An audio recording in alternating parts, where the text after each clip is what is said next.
Spine सीधी। हम लोग 3 बार ओम का उच्चारण करेंगे और उसके बाद प्रार्थना। ओ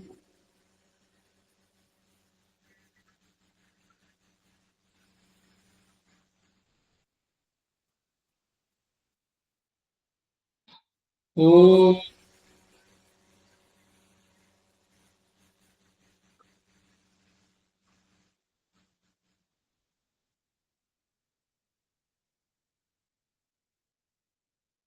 ओ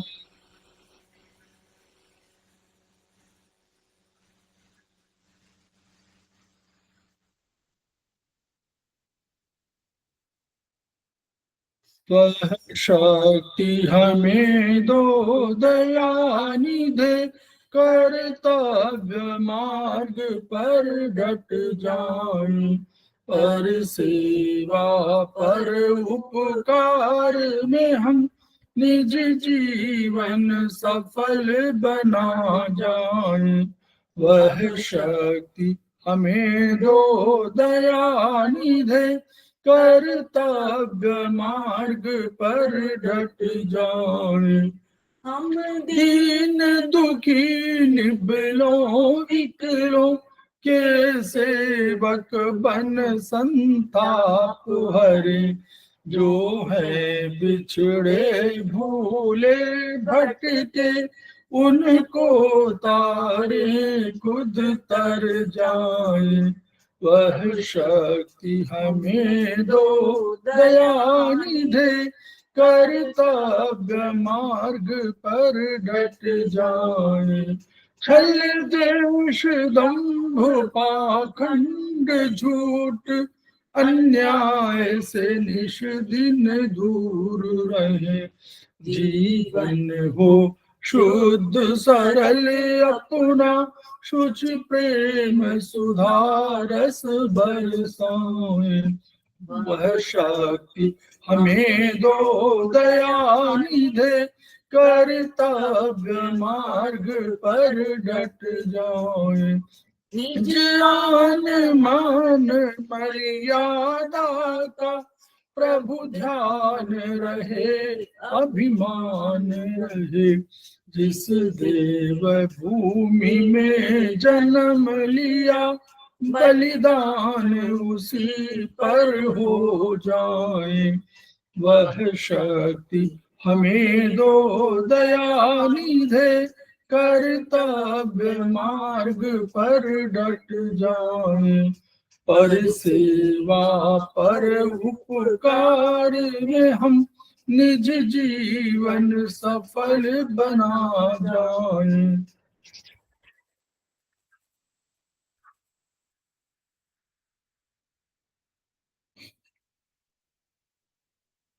समवाई क्लासेस में आप सभी का स्वागत है। हमारे बीच में श्रीमती वर्षा श्रीवास्तव उपस्थित हैं, जो समवाई फाउंडेशन की उपाध्यक्ष हैं, उनका स्वागत है। हमारे बीच में नीतू जैन जी उपस्थित हैं, वो सेमेस्टर 4 के स्टूडेंट हैं और हमारे समवाई फाउंडेशन के प्रमोटर भी हैं और आज फैकल्टी भी हैं, उनका स्वागत है। हमारे बीच में प्रतिमा राज जी उपस्थित हैं, वो सेमेस्टर 1 के स्टूडेंट हैं, उनका स्वागत है। हमारे बीच में रुक्मिणी शर्मा जी उपस्थित हैं, सेमेस्टर 4 के स्टूडेंट हैं, उनका स्वागत है। नमस्कार सर। नमस्कार नमस्कार नमस्कार। हमारे बीच में सरदा जैन जी उपस्थित हैं, सेमेस्टर 2 के स्टूडेंट हैं, उनका स्वागत है। हम लोग समवाई फाउंडेशन के सदस्य हैं और हम लोग एक्यूप्रेशर शोध प्रशिक्षण एवं उपचार संस्थान प्रयागराज से संबद्ध हैं। वहाँ के 3 मनीषियों के हम ऋणी हैं। वे मनीषी हैं ब्रह्मलीन MP खेमका सर, दूसरे हैं आदरणीय JP अग्रवाल सर, जो वर्तमान में एस्पस के अध्यक्ष भी हैं, और तीसरे एपेक्स बॉडी के chairman Shri SS Sarraf sir.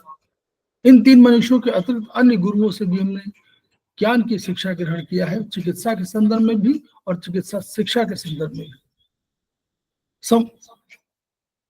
हमारा एस्पस उसका एक मोटो है, each one reach one, each one treat one, each one teach one.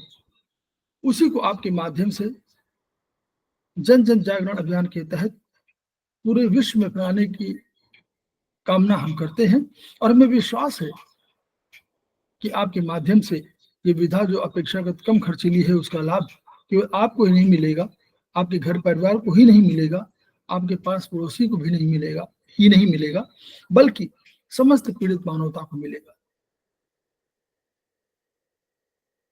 इन्हीं शब्दों के साथ हम लोग आज की शुरुआत कर रहे हैं। हमारे बीच में सुशील कुमार जी उपस्थित हो गए हैं, उनका भी स्वागत है।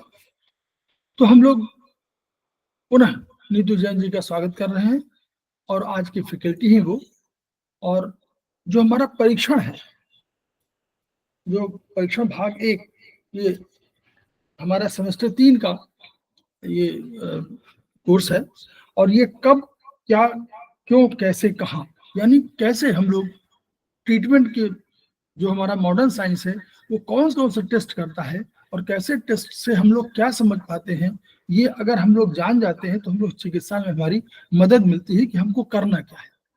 तो इस पर प्रकाश डालेंगे, और ये इसका यूरिन पर चैप्टर 2 है, उस पर यूरिन पर, उस पर प्रकाश डालेंगे। मैं तब तक कर रहा हूँ।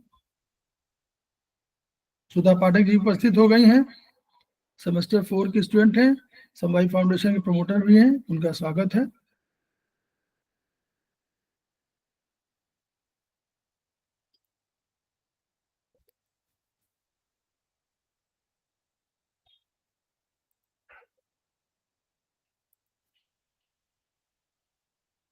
आ रहा है? ठीक। यस सर, आ गया। सर्वप्रथम सर को प्रणाम और सभी साथियों को नमस्कार करते हुए मैं आज मूत्र परीक्षण पर कुछ प्रकाश डालना चाहूँगी। तो हम ये देखते हैं कि हमारा सर्वप्रथम हम जब सुबह उठते हैं तो हम सबसे पहले हमारे आराध्य को प्रणाम करते हैं, और तो उसी से हमारा दिन आरंभ होता है। तो आज से हम एक आदत और डाल सकते हैं मूत्र परीक्षण के लिए, कि जब भी हम सुबह उठेंगे और यूरिन पास करने के लिए जाते हैं तो हम यूरिन का कलर अगर हम चेक करते हैं, हमें स्वयं का और हमारे परिवारजनों का और हमारे साथीजनों का उन्हें बताएं कि यूरिन का कलर चेक करें, तो उससे हम हमारे यूरिन के बारे में बहुत कुछ पता कर सकते हैं कि यूरिन में हमें आने वाली कोई प्रॉब्लम हो, कुछ हो, तो हम मूत्र परीक्षण, हम हमारा स्वयं का मूत्र परीक्षण उस हिसाब से कर सकते हैं। तो मूत्र परीक्षण जो है हमारी इंटरनल एनवायरनमेंट, हमारा जो हमारा अंदर का एनवायरनमेंट है उसको बताता है, और उसकी सबसे फर्स्ट इंफॉर्मेशन जो रिपोर्ट होती है वो यूरिन के टेस्ट से हमें पता चलती है। अब मानव शरीर में जो इंटेस्टाइन होती हैं, आंतें होती हैं, उनके पास में वो जो एब्जॉर्ब करती हैं, जो न्यूट्रिएंट्स एब्जॉर्ब करती हैं, उनका इतना गुण नहीं है जितना कि किडनीज का, जो हमारी किडनी है वो पुनः शोषित वापस रीअब्सॉर्ब करने का गुण हमारी किडनीज में बहुत अच्छा गुण है। तो दोनों किडनी हमारी पूरे टाइम शरीर में 24 घंटे एक प्रहरी की तरह कार्य करती हैं। दोनों किडनी में लगभग 1200 मिलीलीटर रक्त, कार्डियक जो आउटपुट होता है उसका 1/4 मात्रा प्रति मिनट आपूर्ति होती है। अर्थात अगर हम इसको दिन में करेंगे तो 1200 इंटू 60 इंटू 24, तो 1728 लीटर मिलीलीटर प्रतिदिन किडनी को जाता है। इसमें से 128 प्लस माइनस 2 मिलीलीटर कर दो तो औसत हो गया 127 मिलीलीटर। वो तरल दोनों किडनी हमारी फिल्टर करती, छान लेती है। मतलब अगर 127 को हम दिन के हिसाब से करते हैं तो 180 लीटर प्रतिदिन ये रक्त को छानती है। इस छने तरल में रक्त कोशिकाएं और प्लाज्मा प्रोटीन ये फिल्टर नहीं होते, यानी कि अगर वो रक्त छना है तो उसमें जो ब्लड की सेल्स हैं और प्लाज्मा प्रोटीन है वो कुछ भी नहीं जाएगा। जैसे हम एक चलनी में चाय छानते हैं तो ऊपर रह जाता है, उसी तरह से ये प्रोटीन और कोशिकाएं फिल्टर नहीं होती है, और शेष सारा का सारा जो होता है उस कंसंट्रेशन में फिल्टर हो जाता है। अतः इस फिल्टर को अल्ट्रा फिल्ट्रेट की संज्ञा दी गई है। इसे जो निकल जाता है इसे अल्ट्रा फिल्ट्रेट कहते हैं। इसमें कुछ भी प्रोटीन या ब्लड सेल्स नहीं जाती हैं। यह अल्ट्रा फिल्ट्रेट जो होता है वो किडनी की नेफ्रॉन में घुमाया जाता है। अब जब वो किडनी से छन जाता है, छनने के बाद वो नेफ्रॉन में जाता है।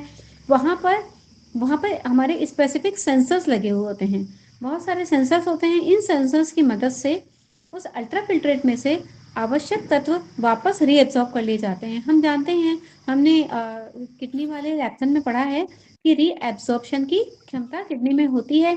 तो वाटर एब्जॉर्ब हो जाता है, सोडियम एब्जॉर्ब हो जाता है, ग्लूकोज एब्जॉर्ब हो जाता है, ये सारी चीज़ें वापस उसमें जितनी भी रह जाती हैं वो रीएब्जॉर्ब हो जाती हैं।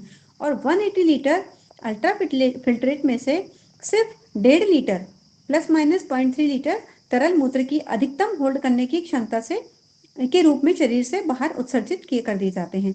यानी कि ये जो तरल है अल्ट्रा फिल्ट्रेट है उसमें से रीएब्जॉर्ब कर लिए जाएंगे वाटर, सोडियम और ग्लूकोज, और बाकी 1.5 से 0.3 प्लस माइनस लीटर मूत्र के रूप में शरीर से बाहर एक्सक्रीट कर दिया जाता है। इस उत्सर्जित मूत्र में वे सभी तत्व होते हैं जो रक्त की अधिकतम होल्ड करने की क्षमता से अधिक होते हैं। अब जो हमारे ब्लड में जो होल्ड कर सकते हैं उससे वो उतना ही होल्ड कर पाते हैं, बाकी सारा का सारा यूरिन में एक्सक्रीट हो जाते हैं, वह चाहे यूजफुल हो चाहे यूजफुल ना हो। अब हम यूरिन टेस्ट की संतुलित अधिकांश शिकायतों या लक्षणों में रक्त परीक्षण के साथ ही की जाती है। ब्लड टेस्ट होता है, उसी से हम यूरिन टेस्ट भी कराते हैं। किन्हीं रोगों में यूरिन टेस्ट रोग निदान में महत्वपूर्ण भूमिका अदा करते हैं। कई बार तो हमें ब्लड टेस्ट से बहुत सारी चीज़ें पता चल जाती हैं और कई बार हमें यूरिन टेस्ट कराने की भी ज़रूरत पड़ती है। तो इसके लिए हमें जो जो चाहिए होता है वो मेन तो यूरिन का वॉल्यूम हम देखते हैं। इसमें पूरा लिख रखा है कि 1.5 लीटर से प्लस माइनस 0.3 लीटर ये यूरिन का वॉल्यूम हम नॉर्मल वॉल्यूम है जो एक्सीड होना चाहिए। कलर उसका होता है लाइट अंबर येलो, हल्का सुनहरा पीला, वो कलर होना चाहिए। अगर इधर उधर कलर होता है, कोई दूसरा कलर होता है, इसका मतलब ये हम आगे पढ़ने जा रहे हैं अभी कि और कोई कलर होता है तो क्या क्या प्रॉब्लम होती है। तो अगर ऐसा कलर है तो इसका मतलब यूरिन में कोई प्रॉब्लम नहीं है। इसकी स्मेल जो होती है वो अमोनिकल होती है और डिपॉजिट उसमें नील होता है, कोई डिपॉजिट इसमें नहीं जाना चाहिए। स्पेसिफिक ग्रेविटी होती है वो 1.015 से 1.025 होती है। अगर अधिक होती है तो इसका मतलब कंसनट्रेट ज़्यादा हो गया है, और अगर इससे कम होती है तो इसका मतलब वो डाइल्यूट हो गया है, क्लियर यूरिन है जो नहीं होना चाहिए। PH value pH value urine हमेशा एल्कलाइन एसिडिक होना चाहिए, क्योंकि अगर यूरिन एसिडिक होता है तो इसका मतलब है कि वो बैक्टीरिया को उसमें ख़त्म करने की कैपेसिटी है। अगर यूरिन एल्कलाइन निकल जाता है तो इसका मतलब है यूरिन में कोई ना कोई इन्फेक्शन है। और यूरिन इन्फेक्शन में हमें पता है अगर यूरिन इन्फेक्शन होता है तो CV1 पे हम ब्लैक कलर लगा के जाएं तो उससे हमें बहुत आराम मिलता है, क्योंकि लेडीज़ को ये प्रॉब्लम बहुत ज़्यादा होती है कि अगर हम बाहर का वॉशरूम यूज़ करते हैं, कुछ भी करते हैं, तो यूरिन इन्फेक्शन प्रॉब्लम होती है। तो अगर हमें पता है कि हम घर से बाहर कहीं जा रहे हैं और हमें बाहर का यूज़ करना पड़ेगा, तो हम अगर पहले से ही CV1 पर ब्लैक कलर लगा कर जाते हैं तो हमें यूरिन इन्फेक्शन की प्रॉब्लम नहीं होगी उससे। अब इसमें एल्ब्यूमिन ये प्रोटीन है, ये 20 से 80 मिलीग्राम पर डे निकलता है। शुगर ये 0.5 ग्राम पर डे निकलता है। कीटोन ये बॉडी को एसिडिक मतलब ये इन्हें हम आगे पढ़ेंगे कि कीटोन्स क्या होते हैं, कि ये जब टूटते हैं तो ये बॉडी को एसिडिक बनाते हैं, तो ये नहीं होने चाहिए, नील होने चाहिए। यूरिया इसमें 25 से 30 ग्राम पर लीटर होना चाहिए। यूरिक एसिड एक कार्बन, हाइड्रोजन, ऑक्सीजन और नाइट्रोजन का एक कार्बनिक यौगिक होता है। तो वो हमारे यूरिन में 0.5 ग्राम पर लीटर होना चाहिए। अगर ज़्यादा होता है या कम होता है तो उससे हमें बहुत सारी प्रॉब्लम्स होती हैं। ज़्यादा होता है तो हमें पता है कि यूरिक एसिड अगर ज़्यादा है हमारी बॉडी में तो हमें गाउट की, अर्थराइटिस की, ये सारी प्रॉब्लम हो सकती हैं। क्रिटेनिन 0.8 से 1.8 ग्राम पर लीटर होता है। सोडियम की मात्रा 3.5 ग्राम पर लीटर होती है। पोटेशियम 1.7 ग्राम पर लीटर होना चाहिए। कैल्शियम 0.2 ग्राम पर लीटर होना चाहिए। क्लोराइड 6.0 से 16.0 ग्राम पर लीटर होना चाहिए और फॉस्फेट की मात्रा 1.7 ग्राम पर लीटर होनी चाहिए। अगर हम माइक्रोस्कोपिक एग्जामिनेशन कराते हैं तो उसमें कुछ रचनाएं देखी जाती हैं जो नहीं के बराबर होती हैं, जैसे क्रिस्टल हैं, कास्ट हैं, इरिथ्रोसाइट यानी कि RBC, ल्यूकोसाइट यानी कि WBC और बैक्टीरिया जो होते हैं वो किडनी या यूबी में इन्फेक्शन पैदा करते हैं। तो ये माइक्रोस्कोपिक अगर एग्जामिनेशन करते हैं तो ये नहीं के बराबर होनी चाहिए।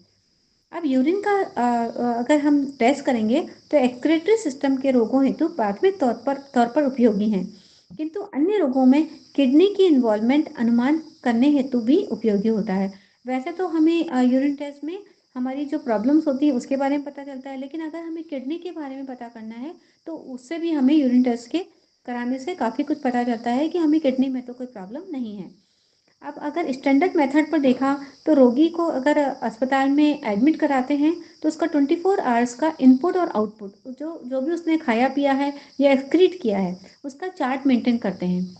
और जो कलेक्टेड सैंपल होता है उसको एक टेम्परेचर होता है 10 डिग्री सेंटीग्रेड, उस पर फ्रिज में स्टोर करेंगे ताकि बैक्टीरियल अगर टेम्परेचर ज़्यादा है या कम है तो बैक्टीरिया की उसमें प्रॉब्लम रहेगी कि बैक्टीरिया हो जाएंगे, तो बैक्टीरिया की सक्रियता रोकी जा सके तो 10 डिग्री सेंटीग्रेड पर उसको फ्रिज में स्टोर करेंगे और फिर उसका अध्ययन करेंगे कि उसमें क्या क्या प्रॉब्लम्स हैं और क्या क्या उसकी कंपोजिशंस उसमें आ रही हैं। तो हम सबसे पहले यूरिन का वॉल्यूम के बारे में हम देखेंगे। तो यूरिन का वॉल्यूम यानी कि पूरे दिन में हमने कितना यूरिन एक्सक्रीट किया। तो इसकी सामान्य मात्रा हमने देखी थी कि 1.5 लीटर है और plus minus 0.3 litre per day है। अब है सामान्य से अधिक मात्रा। अधिक मात्रा को बोलते हैं कि या तो ये अधिक तरल पदार्थ खाने से, ठंडा अगर बहुत ज़्यादा हमने कभी बहुत ज़्यादा वो खा लिया, लिक्विड ज़्यादा ले लिया या ठंडे एटमॉस्फेयर में रह रहे हैं, कॉफ़ी चाय शराब का सेवन ज़्यादा कर लिया, किसी को डायबिटीज़ हो, डायबिटीज़ इंसिपिडस हो, डायबिटीज़ मेलाइटस हो या क्रॉनिक रीनल डिजीज़ हो, या फिर वो डायूरेटिक का सेवन करता हो। डायूरेटिक का अगर सेवन करेगा तो उसका मतलब होता है कि यूरिन ज़्यादा निकलेगा। अब है स्ट्रेस में भी ये यूरिन ज़्यादा एक्सक्रीट होगा। डायबिटीज़ इंसिपिडस जो होता है ये बॉडी में फ्लूइड्स का एक बैलेंस होने से होती है, तो इसमें प्यास बहुत ज़्यादा लगती है, लार्ज अमाउंट में यूरिन होता है और ये डायबिटीज़ से रिलेटेड नहीं होती। हालांकि इसका नाम डायबिटीज़ इंसिपिडस है लेकिन ये डायबिटीज़ से रिलेटेड नहीं होती है। और अधिक मात्रा को जो सामान्य से अधिक मात्रा उसके होती है यूरिन की उसको हम पॉलीयूरिया बोलते हैं। जैसे कि पॉलीयूरिया मतलब अगर 1.5 लीटर के बजाय 2 लीटर या 2.5 लीटर अगर पर डे होने लग जाए तो इसका मतलब हम उसे कहेंगे कि ये पॉलीयूरिया की प्रॉब्लम चालू हो गई है। फिर है सामान्य से कम मात्रा। अगर सामान्य से कम मात्रा होगी तो इसे ओलिगोयूरिया कहेंगे। ओलिगोयूरिया कहेंगे तो ये किससे होती है कि अगर हमने बहुत कम लिक्विड लिया है, पानी कम पिया है, अगर बहुत ज़्यादा गर्मी है और बहुत पसीना निकल रहा है, डिहाइड्रेशन हो रहा है, एडिमा हो गया है, तो ये किडनी और ये वॉमिटिंग हो गई है तो इसके कारण होता है। और एक होता है एनयूरिया। एनयूरिया में यूरिन बिल्कुल बंद हो जाता है, ये शॉक या हार्ट फेल की कंडीशंस में होता है। तो इसमें या तो बहुत ज़्यादा डायरिया हो गया, उल्टियाँ हो गई, बहुत तेज फीवर है तो भी सामान्य से कम यूरिन एक्सीड होगा। डिहाइड्रेशन हो जाए या हेमरेज हो जाए, अगर बॉडी में कहीं पे भी हेमरेज हो जाए, ब्लड निकलने लग जाए, शॉक लग जाए, एक्यूट ग्लोमेरुलोनेफ्राइटिस, ये होता है किडनी की एक स्वेलिंग होती है कि किडनी की डिसीज होती है ये, कि जिसमें इन्फ्लामेशन हो जाती है और किडनी फेल भी हो सकती है। क्रश सिंड्रोम जो मैंने समझा है वो क्रश सिंड्रोम का मतलब है कि एक ऐसी इंजरी होती है जब बॉडी के किसी पार्ट को ऐसा फोर्स या प्रेशर से लग जाए, को दब जाए बॉडी, तो दो हैवी ऑब्जेक्ट के बीच में दब जाए, तो उस तरह की ये प्रॉब्लम होती है क्रश सिंड्रोम। तो ये भी हो सकता है कि दोनों यूरेटर में ब्लॉकेज आ जाए। तो ये सारी प्रॉब्लम अगर यूरिन की मात्रा प्राकृतिक रूप से कम हो रही है, अगर किसी प्रॉब्लम से कम हो रही है तो ये सारी प्रॉब्लम हो सकती है। और असामान्य परिस्थितियों में यूरिन की मात्रा जहाँ प्राकृतिक रूप में निश्चित कर पाना मुश्किल होता है। अधिक बार उत्सर्जन, अब क्या है कि यूरिन तो उतना ही हो रहा है, वॉल्यूम में बहुत फर्क नहीं है, लेकिन बार बार यूरिन कोई जा रहा है तो उसको कहेंगे फ्रीक्वेंसी ज़्यादा हो रही है। तो या तो ये प्रेगनेंसी में होता है या फिर कोई यूरिनरी ब्लैडर का कोई इन्फेक्शन हो गया हो या फिर स्टोन हो यूबी में, यूरिनरी ब्लैडर में कोई स्टोन आ जाए, या उसकी कैपेसिटी घट जाए, यूबी की कैपेसिटी घट जाए, फाइब्रोटिक कॉन्ट्रैक्शन या प्रोस्टेट हाइपरट्रॉफी, ये मेल्स में होता है। प्रोस्टेट एक बीमारी होती है जो बढ़ जाता है, तो यूरिन उन लोगों को बार बार यूरिन जाना पड़ता है। इन सारी की सारी कंडीशंस में रोगी को रात्रि में भी सामान्य से अधिक बार यूरिन करने उठना पड़ेगा। इसे नॉक्टूरिया बोलेंगे, कि अगर रात को अगर किसी को बार बार यूरिन जाने की प्रॉब्लम है तो उसे नॉक्टूरिया बोलेंगे। अब डायबिटीज इंसिपिडस और डायबिटीज मेलाइटस दोनों में यूरिन वॉल्यूम बढ़ जाता है, और बढ़ने के साथ साथ में पॉलीयूरिया भी सामान्य से अत्यधिक होगा, यानी कि यूरिन की वॉल्यूम भी बढ़ जाएगा और यूरिन की क्वांटिटी भी बढ़ जाएगी। Excess fluid intake with excess urine, urine भी ज़्यादा होगा और इनको प्यास ज़्यादा लगेगी तो ये फ्लूइड भी ज़्यादा लेंगे। तो ये दोनों कंडीशन डायबिटीज इंसिपिडस और डायबिटीज मेलाइटस में भी देखी जा सकती है। अब यूरिन का कम उत्सर्जन, यूरिन का कम उत्सर्जन यानी कि यूरिन जा तो रहे हैं लेकिन यूरिन की वॉल्यूम बहुत कम हो रहा है या कम जा रहे हो आप, तो ओलिगुरिया, ओलिगुरिया की दशा निश्चित करने का मापदंड है कि रोगी को 0.5 लीटर या उससे कम यूरिन हो।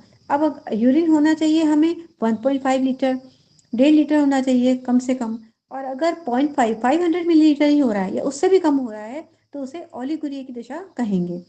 अब ये जैसे शॉक लग जाए या हेमरेज हो जाए, अभी किसी को खाने पीने से उल्टियाँ हो जाए, डायरिया हो जाए, फीवर आ जाए, डिहाइड्रेशन हो जाए, कार्डियक फेलियर हो जाए, इन सारी दशाओं में किडनी को ब्लड जो सर्कुलेशन किडनी में जा रहा है वो कम हो जाएगा। अब कम हो जाएगा तो ये किडनी यूरिन को फिल्टर भी कम करेगी और यूरिन कम होने लग जाएगा।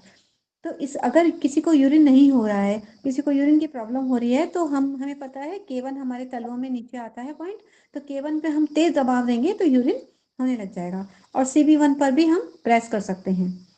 अब है ग्लोमेरुलो नेफ्राइटिस। ये एक किडनी में जो ग्लोमेरुलस होता है उसकी इन्फ्लामेशन होती है, तो वो उस दशा में जब इन्फ्लामेशन हो जाती है तो किडनी की फिल्ट्रेशन क्षमता घट जाती है, किडनी फिल्ट्रेट नहीं कर पाती है, तो ये सारी प्रॉब्लम यूरिन कम उत्सर्जित होता है।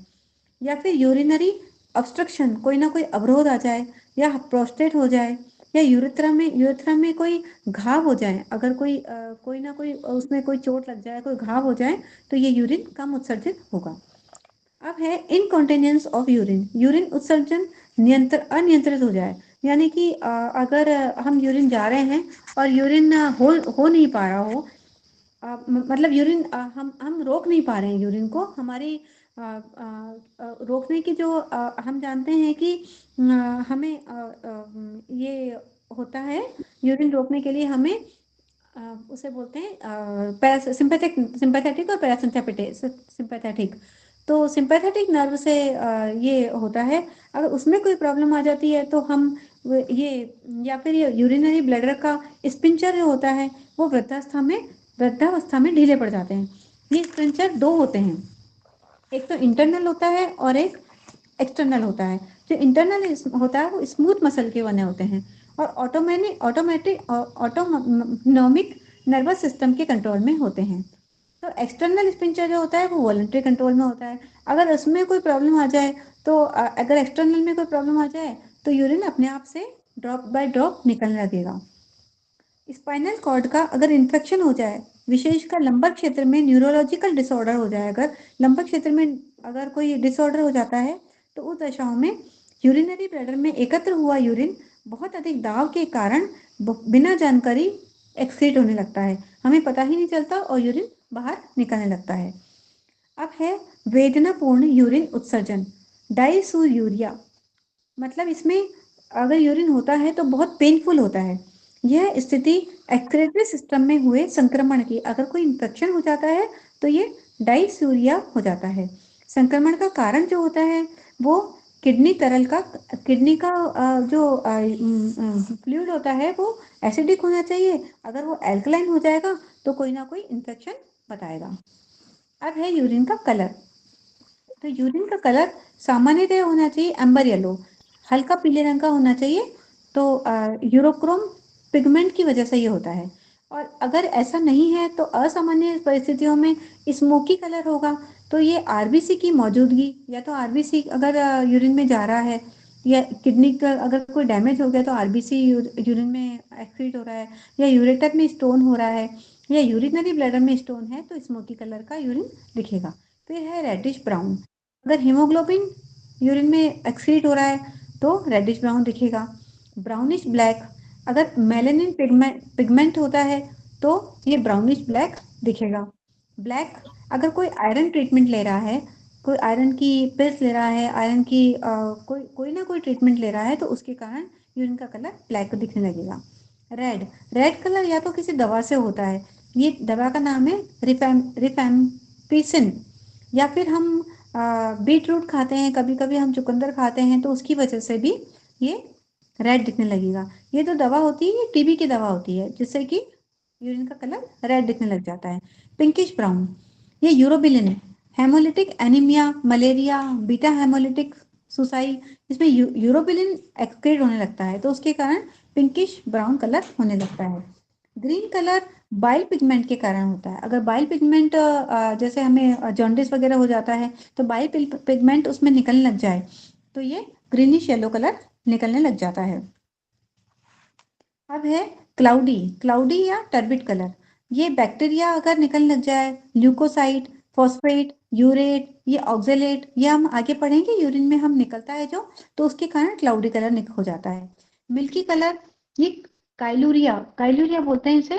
काइल, ये कोई परजीवी या नॉन परजीवी के प्रेजेंस में ये मिल्की कलर दिखने लग जाता है। तो ये सब इन्फेक्शन बताते हैं। अगर नॉर्मल कलर नहीं है तो सारे इन्फेक्शन बताते हैं ये। अब है स्मेल, स्मेल देख के भी हम बता सकते हैं कि यूरिन में कोई प्रॉब्लम है या नहीं है। सामान्यतः है तो फ्रेशली कलेक्ट अगर यूरिन में लिया तो उसका एरोमेटिक सा कलर होता है, एरोमेटिक सी ऑर्डर होती है, हल्की हल्की सी स्मेल होती है। लेकिन अगर अमोनिकल ऑर्डर जैसे अगर जैसे यूरिन हमने कहीं एक्सक्रीट किया, जो कॉमन वॉशरूम्स होते हैं, हमने देखा है कि वहां पर बहुत तेज यूरिन की स्मेल आती है। तो उसमें जो बाहर की जो वायुमंडल से अमोनिया होती है, तो उसकी अमोनिया की स्मेल आने लग जाती है, क्योंकि वो उसकी केमिकल रिएक्शन होती है, तो उससे वो अमोनिया में कन्वर्ट हो जाता है, तो उस की गंध देने लगता है। फिशी ऑर्डर, फिशी ऑर्डर यानी कि मछली के जैसे गंध, सड़ी गंध जो होती है, तो वो ई कॉइल होता है। ये एक बैक्टीरिया होते हैं, डाइजेस्टिव सिस्टम से होते हैं, तो इस यूरिन से मछली जैसी गंध देते हैं। फ्रूटी ऑर्डर, जब एसीटोन यूरिन में उत्सर्जित होता है, ये डायबिटिक कीटोसिस भी बोलते हैं इसे, तो ये फ्रूटी ऑर्डर देता है। अब है माउजी, माउजी यानी कि पंजेंट, पंजेंट स्मेल सी आती है। इनहेरिटेड डिसऑर्डर होता है, ये क्योर नहीं हो सकता है। अगर इस तरह की कोई स्मेल आ रही है तो इसका मतलब है हमें कोई बड़ी बीमारी है, बॉडी में कोई ना कोई प्रॉब्लम ऐसी हुई है जो क्योर होने में बहुत प्रॉब्लम आती है। अनप्लीजेंट ऑर्डर, हमें अच्छी ना लगे ऐसी, जैसे जब मिठाई मर्सरीन इज एक्सक्रीटेड, ये एक केमिकल है, ये जब एक्सक्रीट होता है, जो एक ये होती है सब्जी एस्पेरेगस, अगर इसका किसी ने सेवन कर लिया, ये खाया, तो उसकी सर्टेन होता है, तो उसकी ये हो जाता है। अब हम आते हैं डिपॉजिट्स पे, कि यूरिन में हम यूरिन में क्या क्या एक्सक्रीट होता है। वैसे तो यूरिन में जो डिपॉजिट होते हैं वो हमने पढ़ा था अभी, नील होने चाहिए, लगभग नील होने चाहिए। लेकिन अगर कुछ अलग से जा रहा है तो इसका मतलब कोई ना कोई प्रॉब्लम है। सामान्यतः स्वस्थ शरीर से एकत्र किए हुए यूरिन में कोई डिपॉजिट नहीं मिलता है, अर्थात अघुलनशील तत्व नहीं होते हैं उसमें। सब जो होते हैं घुलनशील होते हैं, अघुलनशील कुछ भी नहीं होना चाहिए। लेकिन अगर oxalate, phosphate, uric acid, creatine, पस कोशिकाओं के डिपॉजिट अगर कुछ मिलते हैं, वो सिर्फ माइक्रोस्कोप से ही देखे जा सकते हैं। इनका यूरिन में मौजूद होना भविष्य में होने वाले रोगों का इशारा होता है। अधिकतर यह रोग एक्सक्रीटरी सिस्टम से संबंध होते हैं। इनमें अगर कुछ ना कुछ निकल रहा है तो हम यह देख सकते हैं कि स्टोन होने की पॉसिबिलिटी हो सकती है, कि यूरिनरी ब्लैडर में या किडनी में स्टोन हो सकता है, तो ये पॉसिबिलिटी हो सकती है। अब है स्पेसिफिक ग्रेविटी। स्पेसिफिक ग्रेविटी एक कंसंट्रेशन होती है कि यूरिन में कितनी कंसंट्रेशन है, तो ये इसके लिए एक यूरिनोमीटर करके एक इंस्ट्रूमेंट आता है, उसमें अगर हम उसको एक टेस्ट ट्यूब में यूरिन भरकर उस यूरिनोमीटर के अंदर रख देंगे, तो उससे हमें स्पेसिफिक ग्रेविटी का पता चलेगा कि उसमें कितनी कंसंट्रेशन है। तो शुद्ध जल की स्पेसिफिक ग्रेविटी तो 1.0 होती है। किसी तरल की स्पेसिफिक ग्रेविटी 2 फैक्टर्स पर डिपेंड करती है। एक तो वाटर के जल की मात्रा पे, और एक घुलनशील उसमें कितने कुछ घुला हुआ उसमें सॉलिड कितने चीज घुली हुई है, तो उसकी कंसंट्रेशन उस पर डिपेंड करती है। तो सामान्यतः जो यूरिन होता है वो शुद्ध जल की तुलना में ज़्यादा उसकी ग्रेविटी होती है, कंसंट्रेट ज़्यादा होता है। शुद्ध जल तो होता है 1.00, लेकिन जो यूरिन होता है उसकी ग्रेविटी होनी चाहिए 1.008 से 1.030। औसत मान 1.015 एट 15 डिग्री रूम टेम्परेचर पर हम मान सकते हैं। यूरिन की मात्रा विशेषकर जल प्रतिशत अधिक होने पर यूरिन की स्पेसिफिक ग्रेविटी घट जाती है। अगर हमने लिक्विड ज़्यादा ले लिया है, पानी ज़्यादा पी लिया है, तो कंसंट्रेशन कम हो जाएगी, वो डाइल्यूट हो जाएगा। जैसे कि डायबिटीज इंसिपिडस में यह दशा पोस्टीरियर पिट्यूटरी से निकलने वाले हार्मोन एंटी डाययूरेटिक हार्मोन के न होने के कारण होती है। अगर एंटी डाययूरेटिक हार्मोन क्या करता है कि 4 से 8 लीटर अगर नहीं है, एक सेकेंड, हाँ, ये पोस्टीरियर पिट्यूटरी ग्लैंड है हमारी, उससे एक हार्मोन निकलता है एंटी डाययूरेटिक हार्मोन। अगर वो नहीं होता है तो उसकी स्पेशल ग्रेविटी बढ़ जाती है, और ऐसा लगता है, मतलब कई बार तो ऐसा होता है कि 4 to 8 लीटर ब्लड जाने लगता, वो यूरिन जाने लगता है एक दिन में, अगर ये डाययूरेटिक हार्मोन नहीं होता है तो। इसके अलावा या तो हमने ज़्यादा पानी पी लिया है, या शराब कोई अगर ज़्यादा सेवन कर रहा है, तो भी यह दशा आ जाती है। यूरिन की मात्रा विशेषकर तत्वों ग्लूकोज, एल्ब्यूमिन, कीटोन, यूरिया, इनका प्रतिशत अधिक होने पर यूरिन की स्पेसिफिक ग्रेविटी का मान सामान्य से अधिक हो जाता है।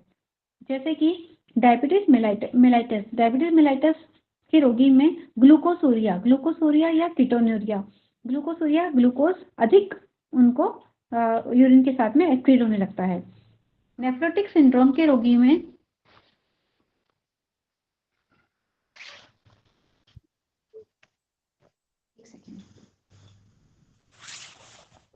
एल्ब्यूमिन जाता है। नेफ्रोटिक सिंड्रोम, अगर नेफ्रॉन की कोई प्रॉब्लम है तो उसमें एल्ब्यूमिन निकलने लग जाता है। Also in cardiac and renal diseases, अगर कार्डियक की कोई प्रॉब्लम है या रीनल की कोई प्रॉब्लम है, कैंसर की कोई प्रॉब्लम है, तो उसमें ये नेफ्रोटिक ये वाली प्रॉब्लम आ जाती है। जॉन्डिस के रोगी में बिलीरुबिनुरिया ज़्यादा निकलने लग जाता है। लिवर फेलियर अगर हो जाता है तो uremia followed by increase urea excretion in urine में यूरिया ज़्यादा निकलने लग जाता है अगर लिवर फेलियर हो जाता है तो। फ्लूइड इनटेक इज लेस, अगर फ्लूइड हम कम लेने लग जाते हैं तो भी इसकी स्पेसिफिक ग्रेविटी बहुत कम हो जाती है।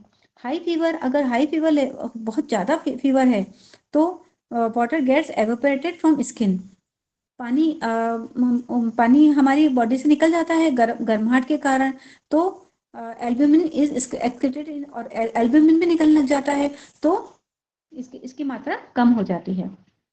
रिएक्शन, अब है पीएच हमारी जो यूरिन का पीएच होता है वो एसिडिक होना चाहिए, क्योंकि उससे ना बैक्टीरिया खत्म हो जाते हैं। अगर एल्कलाइन है तो इसका मतलब कोई ना कोई इन्फेक्शन यूरिन में है।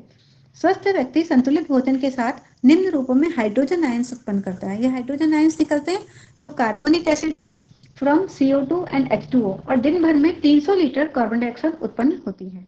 Sulphuric acid from the metabolism of cysteine and methionine, ये सिस्टीन और मिथ्योनिन के अगर ये टूटती हैं तो उससे सल्फ्यूरिक एसिड निकलता है। Phosphoric acid from phospho and nucleoprotein, इनसे निकलता है, जैसे पाइयूरिक एसिड और lactic acid, acetoacetic acid, butyric acid, इनसे ये निकलते हैं, तो उससे ये इसका पीएच में फर्क पड़ता है। इतनी मात्रा में एसिड उत्पन्न होने के बावजूद मात्र 40 से 80 मिलीलीटर एक्यू एसिड यूरिन में प्रतिदिन उत्सर्ज की जाती है।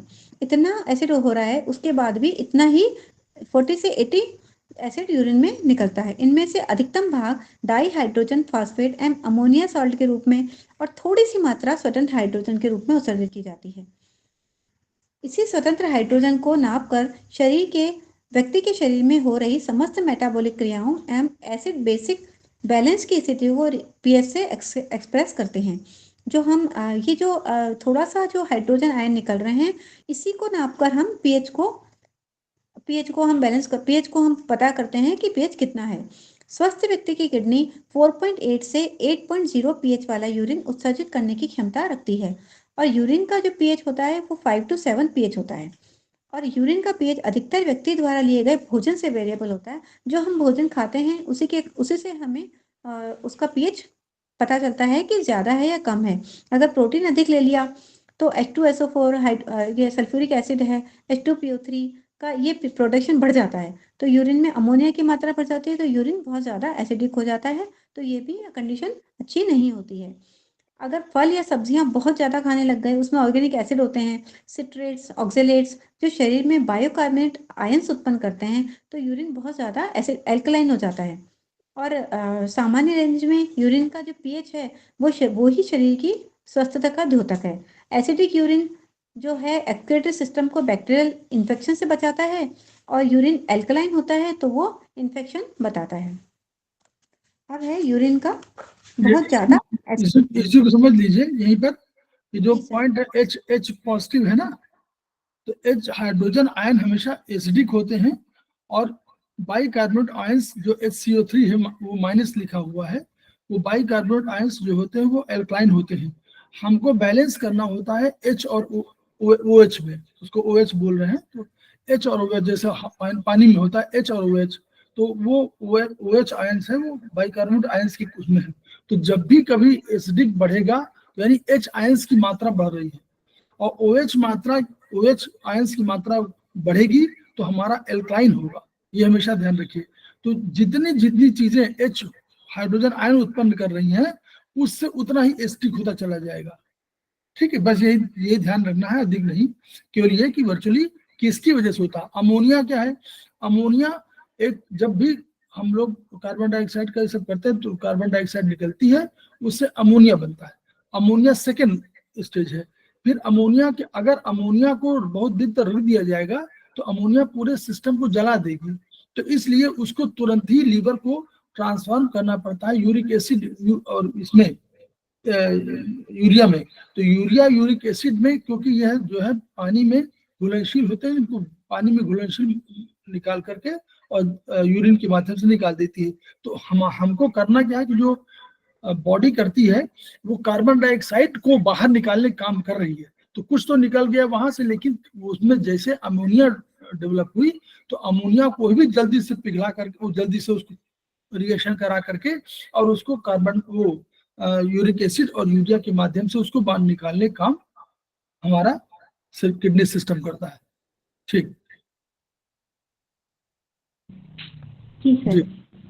अब यूरिन का अधिक अम्लीय होना, अगर यूरिन बहुत ज़्यादा एसिडिक हो जाता है तो उसकी क्या क्या वो होती हैं ये हम पढ़ने जा रहे हैं। मेटाबॉलिक एसिडोसिस, शरीर में एसिड आयंस का प्रोडक्शन बढ़ जाए। अगर एसिड आयन, जैसे अभी सर ने बताया, एसिड आयन बढ़ जाए तो मेटाबॉलिक एसिडोसिस हो जाता है। ये डायबिटीज मेलाइटस में होता है। स्टारवेशन, अगर बहुत ज़्यादा भूखे रह जाते हैं, व्रत उपवास कर लेते हैं तो हो जाता है। हाई फीवर में हो जाता है, या शॉक लग जाता है, या हेमरेज हो जाता है। एनोक्सिया या वायलेंट एक्सरसाइज, बहुत ज़्यादा हम एक्सरसाइज कर लेते हैं तो भी ये शरीर में एसिड आयंस का प्रोडक्शन बढ़ जाता है। या फिर भोजन में बहुत अधिक हम एसिडिक सॉल्ट का प्रयोग कर लेते हैं तो हो जाता है। रीनल इनसफिशिएंसी, नेफ्राइटिस, ये किडनी का एक इन्फ्लामेशन होता है, टर्मिनल स्टेज होती है, इन्फ्लामेशन को बोलते हैं नेफ्राइटिस। पाइलोनेफ्राइटिस, ये यूटीआई के कारण सूजन को बोलते हैं। यूटीआई में अगर सूजन आ जाती है तो उसे पाइलोनेफ्राइटिस बोलते हैं। पॉलीसिस्टिक किडनी, पॉलीसिस्टिक किडनी होती है कि किडनी में क्लस्टर बन जाते हैं, सिस्ट के बहुत सारे डेवलप हो जाते हैं, उसे पॉलीसिस्टिक किडनी कहते हैं।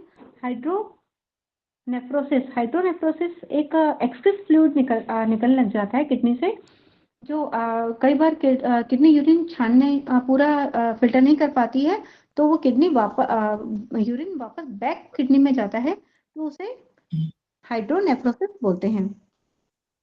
उसके बाद है पायोनेफ्रोसिस। पायोनेफ्रोसिस एक किडनी का बहुत ज़्यादा बड़ा इन्फेक्शन को बोलते हैं, जो अगर रीनल सिस्टम में पस अगर बनने लग जाता है तो उसे पायोनेफ्रोसिस बोलते हैं। और रीनल ट्यूबरक्लोसिस, रीनल में टीबी की बीमारी बोलते हैं, रीनल में ये हो जाती है, तो इससे भी एसिडिक हो जाता है। Loss of basic ions in intestine, diarrhoea. अगर डायरिया हो जाए और बेस आयंस का लॉस हो जाए तो एसिड बढ़ जाएगा। Small bowel fistula and biliary fistula, ये बाइल एबनॉर्मल पाथवे हो जाता है, बाइल का एबनॉर्मल पाथवे हो जाता है, तो उससे भी हमारी बॉडी एसिडिक हो जाती है। फिर है सेकंड है रेस्पिरेटरी एसिडोसिस। अब ये सिर्फ हमारी बॉडी इसी से नहीं होती है, श्वसन क्रिया से भी एसिडोसिस होती है। उसके क्या क्या रीजन होते हैं? ब्रेन डैमेज, अगर ब्रेन में कोई ट्रॉमा हो जाए या ब्रेन में इन्फ्लामेशन हो जाए, ब्रेन कंप्रेस हो जाए, कन्वर्सिव डिसऑर्डर यानी कि एबनॉर्मल ब्रेन की एक्टिविटी हो जाए, कोई ना कोई ब्रेन की एक्टिविटी अलग से शो होने लग जाए, ये सारे के सारे लो रेस्पिरेशन शो करते हैं कि इससे श्वसन क्रिया कम हो जाती है। फेफड़ों का वेंटिलेशन गुण कम हो जाए, फेफड़े जो वेंटिलेट करते हैं ऑक्सीजन को, कार्बन डाइऑक्साइड को, वो अगर कम हो जाता है। इंक्रीज्ड इंट्राथोरेटिक प्रेशर, प्रेशर बढ़ जाता है अगर ब्रीथिंग से, और लॉस ऑफ इलेक्ट्रिसिटी कम हो जाती है, तो ये सारी की सारी प्रॉब्लम रेस्पिरेटरी प्रॉब्लम होती है। अब है पल्मोनरी एंड मेडिस्टेनियल ट्यूमर। मेडिस्टेनियल ट्यूमर होता है चेस्ट के मिडल में जो कैविटी होती है, उसमें एक कैविटी होती है, उसमें वो लंग को सेपरेट करती है, तो उसमें अगर ट्यूमर हो जाता है तो उसे बोलते हैं मेडिस्टेनियल ट्यूमर। एम्फीसीमा, एम्फीसीमा ये एयर फिल्ड होती है बॉडी की टिश्यू में, लंग्स, ये लंग की डिजीज होती है कि उसमें एनलार्जमेंट हो जाता है, और बॉडी की टिश्यू में एयर फिल्ड होती है और एनलार्जमेंट हो जाता है, तो उसको वो एक बीमारी होती है ये। और टेंशन सिस्ट, ये एक नॉन कैंसरस सिस्ट होती है, यानी कि जैसे मुंह में, माउथ में सिस्ट लाइक स्पेस होती है, जैसे कि मुंह में होती है, वो म्यूकस हो जाता है, तो उसे बोलते हैं टेंशन सिस्ट। अब है टेंशन न्यूमोथोरेक्स, ये भी एक लंग्स और चेस्ट के वॉल के बीच में एयर, अगर एयर जो भरी होती है वो अगर लीक करने लग जाती है तो ये प्रॉब्लम हो जाती है, तो इन सबसे हमारी बॉडी एसिडिक हो जाती है। Pleurisy, pleurisy due to pain low ventilation, अगर प्लूरिसी में अगर प्रॉब्लम हो जाए तो हमारे एसिडिक हो जाएगी बॉडी। कार्बन डाइऑक्साइड अगर डिफ्यूजन का इम्पेयरमेंट हो जाए, जैसे इम्फीसीमा, इम्फीसीमा यानी कि ये भी एयर फील्ड जो होती है, एयर भरी हुई होती है, वो अगर कोई डैमेज हो जाती है तो उसे इम्फीसीमा बोलते हैं। पल्मोनरी हमारी हम लोग पल्मोनरी पैरेंचाइमल, इसको हम लोग पैरेंचाइमल से भी जोड़ सकते हैं, ये पैरेंचाइमल है। जब हम लोग आज के पढ़ रहे हैं ना डॉक्टर वाल, तो पैरेंचाइमल जहां जहां है तो ये पैरेंचाइमल की तरह है, ठीक है, ट्रीटमेंट पैरेंचाइमल पे हो। अब है कार्बन डाइऑक्साइड निकलने का अगर रास्ता ब्लॉक हो जाए, जैसे कि लैरिंजियल ऑब्स्ट्रक्शन, अस्थमा, अस्थमा हो जाए, कार्बन डाइऑक्साइड बाहर ही नहीं निकलेगी तो बॉडी एसिडिक हो जाएगी। कंजेंशियल हार्ट डिजीज, अगर हार्ट की कोई ऐसी बीमारी हो जाए जो कंजेंशियल हो, एक दूसरे से फैले, तो जहाँ pulmonary blood flow is insufficient, blood flow नहीं हो पा रहा पूरी तरह से, तो भी बॉडी एसिडिक हो जाएगी। ये सभी रोगों में यूरिन में ammonia ions and acids excrete होंगे। अमोनिया और एसिड जब एक्सक्रीट ज्यादा होंगे तो ये यूरिन हमारा एसिडिक हो जाएगा। अब यूरिन एल्कलाइन होना। अच्छा, ये सब लोग समझ यूरिन, में आ रहा होगा कि, एक सेकेंड, सब लोग जी ये सर, समझ में आ रहा होगा कि CO2 निकालने का काम तो हमारा लंग्स कर दिया, लंग्स ने जब हमारा CO2 काम निकालने कर दिया तो बार बार हम CO2 निकालने के रास्ते की बात क्यों कर रहे हैं? ये प्रश्न आ रहा है किसी को? जी सर। तो आपको लग रहा होगा कि लंग्स और हार्ट ने जब वहाँ रक्त वाला गया और कैपिलरी का हुआ तो लंग्स ने वो कार्बन डाइऑक्साइड को बाहर निकाल दिया और ऑक्सीजन को ले लिया, ठीक, दे दिया उसको ब्लड को, यही तो कहा, यही तो आप कर रहे हैं।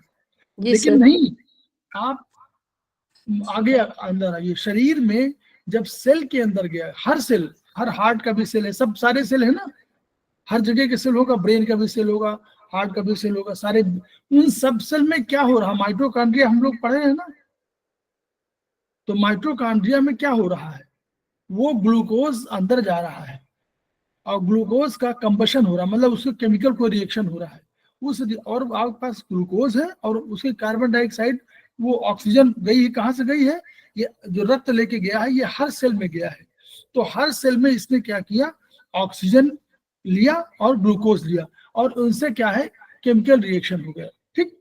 उस रिएक्शन खाना बन रहा है जिसको बोलते हैं ना, तो उससे एनर्जी बननी है, तो जब एनर्जी बनती है तो एटीपी अणुओं के रूप में एनर्जी बनी और उसके साथ साथ कार्बन डाइऑक्साइड भी बनता है, वो निकलता है और जल निकलता है, तीन चीज निकलती है, जल, कार्बन डाइऑक्साइड और तीसरा ATP, energy, energy in ATP form, ATP अणु के रूप में निकलती है और एटीपी को हम लोग बोलते हैं वहां पर कि ये हमारी करेंसी ऑफ एनर्जी है, ठीक।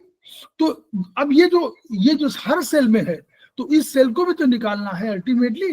अभी तो आपने लंग्स में कहा था, वो तो अलग पॉइंट हो गया, लंग्स से निकल गई, लेकिन ये जो एनर्जी क्रिएट हो रही है और कार्बन डाइऑक्साइड क्रिएट हो रही है, जल को तो हम लोगों ने यूज कर लिया, एटीपी को हम लोगों ने यूज कर लिया, स्टोर हो गई वो, एटीपी और एटीपी के बीच में होगा, एडीपी से एटीपी, एटीपी से एडीपी होता रहता है, ठीक।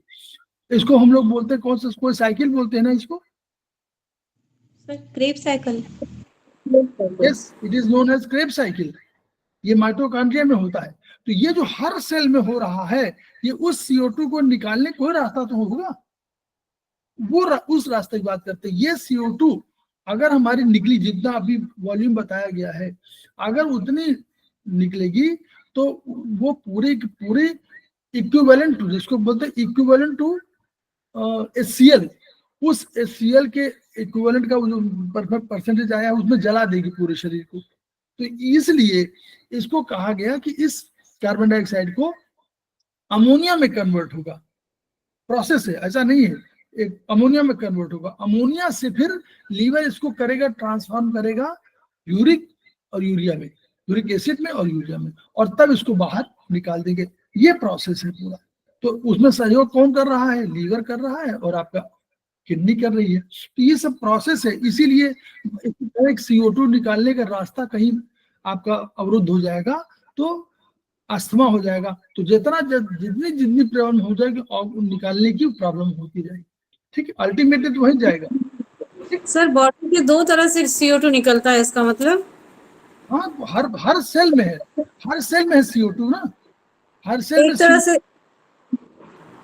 एक तरह से तो CO2 निकल रहा है जब सांस हम छोड़ रहे हैं तब, हाँ, दूसरे फॉर्म में निकल रहा है यूरिया यूरिया हाँ, यूरिया यस, के। बिल्कुल बिल्कुल बिल्कुल बिल्कुल, एक तो कार्बन डाइऑक्साइड के रूप में आया और सीधे निकल गया, और एक जो है आपको इन प्रोसेस से ट्रांसफॉर्म होकर के जल के माध्यम से निकल गया, उसी का आप केमिकल रिएक्शन हम लोग नहीं पढ़ना चाहते, नहीं तो उसका केमिकल रिएक्शन पढ़े कि यहाँ से ब्रेक होता है फिर उसमें ये बनता है, इसी किताब में लिखा होगा और किताबों में मिल जाएगा जहाँ पर भी आपको कि ये कार्बन डाइऑक्साइड हमारी ट्रांसफॉर्म होगी और फिर अमोनिया से फिर यूरिया और यूरिक एसिड में, ठीक, ये प्रोसेस है जी। तो वही बार बार ये कह रहे हैं उसी बात जी। थैंक यू सर, ये तो चलिए, पता ही नहीं था, हमें आज पता चला, थैंक यू सर।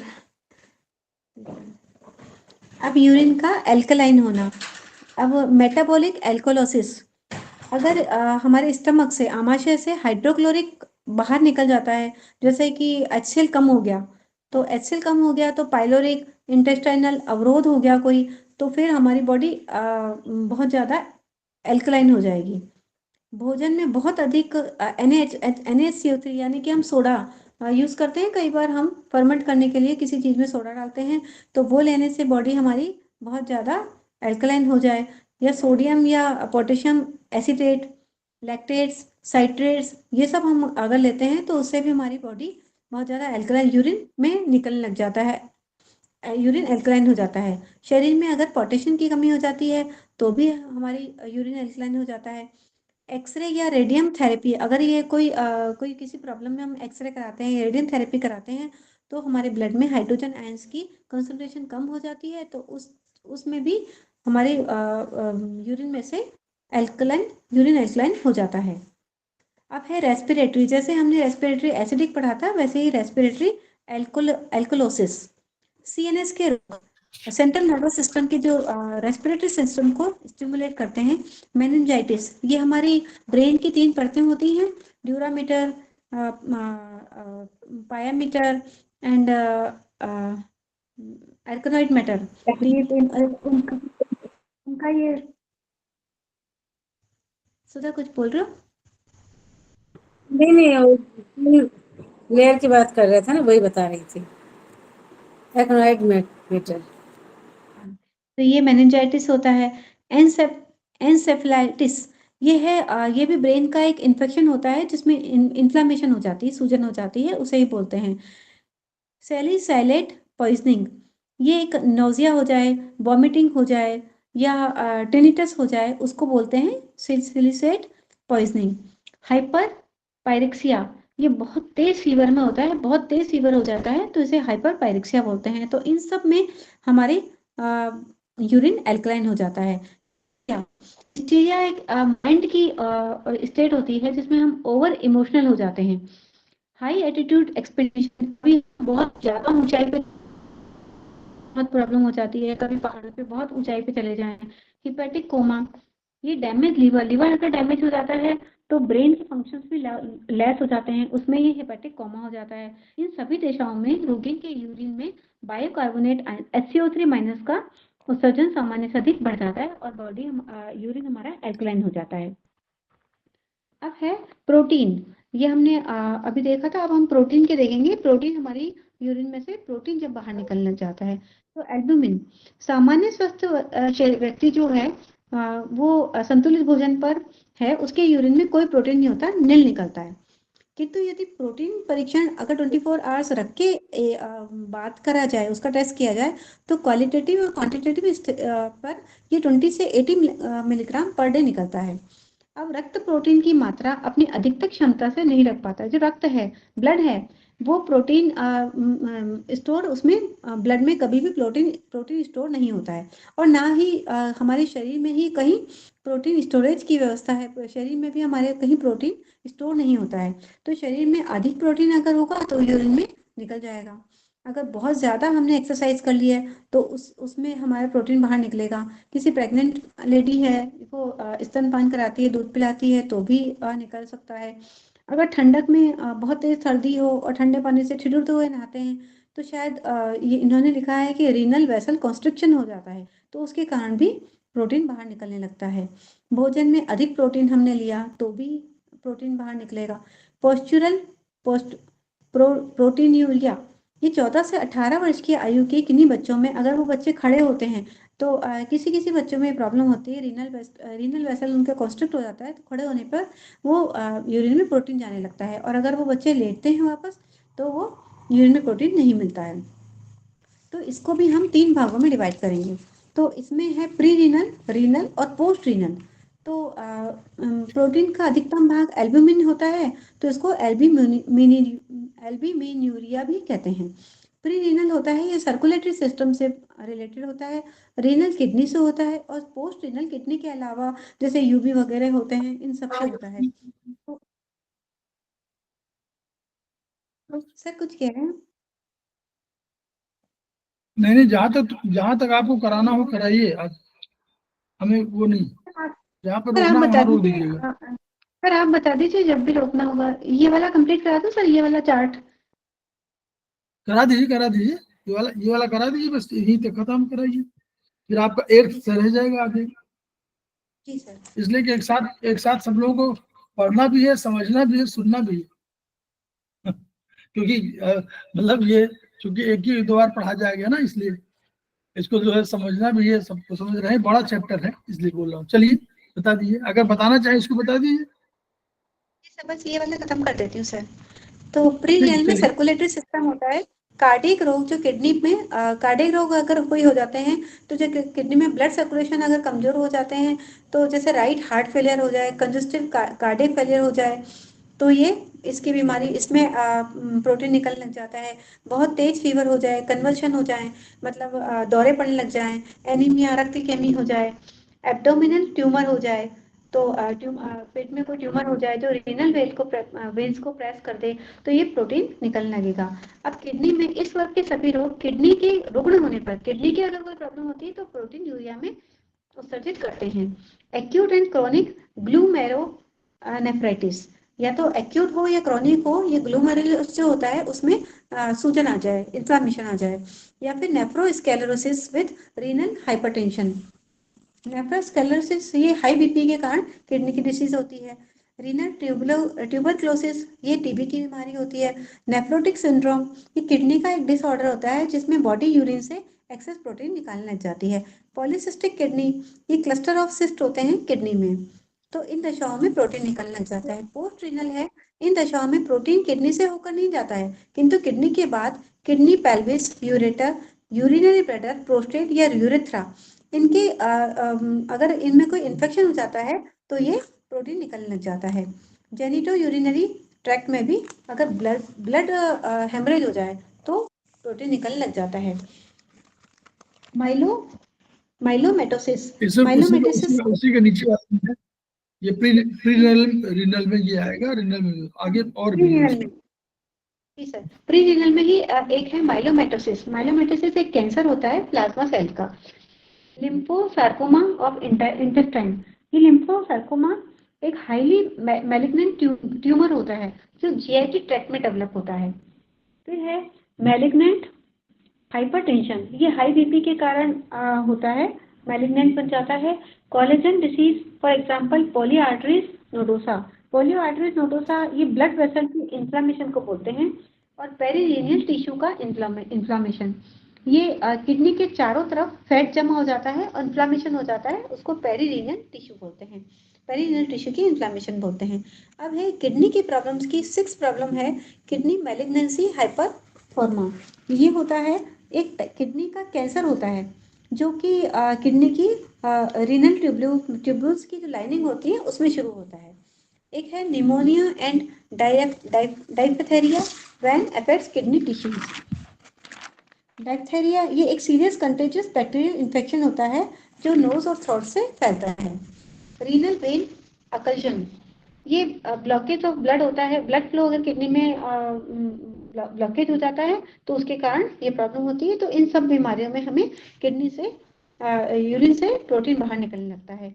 अब अदर देन किडनी ये जो बीमारी है बेंस जोन्स प्रीटोस, ये मतलब एक्सेस प्रोटीन निकलने को ही बोलते हैं कि प्रोटीन के समान यूरिन में प्रोटीन यूरिया का एक शक देता है, किंतु अगर टेम्परेचर प्रोटीन 100 डिग्री पर प्रोटीन जम जाता है, लेकिन कम होता है उससे तो वो अलग से पहचान लिया जाता है। तो इसकी मौजूदगी मल्टीपल माइलोमेटोसिस और ल्यूकेमिया में मिलती है। अगर कैंसर, ये ल्यूकेमिया कैंसर है तो उसमें मिलती है, तो उस रोग को ये बोलते हैं। तो इसमें बहुत ज़्यादा मात्रा में प्रोटीन यूरिन से बाहर निकलने लग जाता है। यूरिन की रिपोर्ट में एल्ब्यूमिन प्रोटीन पॉजिटिव साइन से दिखाया जाता है। अगर प्लस दिखाया जाता है, जैसे एल्ब्यूमिन प्लस है, अगर 25% है तो 1 प्लस दिखाएंगे, और 2 प्लस है तो 50 से अबव है, 50% से अबव है तो 2 प्लस एल्ब्यूमिन दिखाएंगे, 75% से अबव है तो 3 प्लस दिखाएंगे, और 100% से अबाउट 100% है तो 4 प्लस एल्ब्यूमिन दिखाएंगे। यह प्रतिशत प्लाज्मा प्रोटीन सांद्रता का प्रतिमान है। अब इसके आगे हम कल पढ़ेंगे। तो थैंक यू सर। ग्लूकोज तक वहाँ पढ़ेंगे। बहुत अच्छे नीतू मैम ने, बहुत अच्छी। हाँ बहुत बढ़िया। और जो है देखिए हाँ जो बीमारियां हैं उनको केवल देखना बहुत बढ़िया नीतू, बहुत बढ़िया, बहुत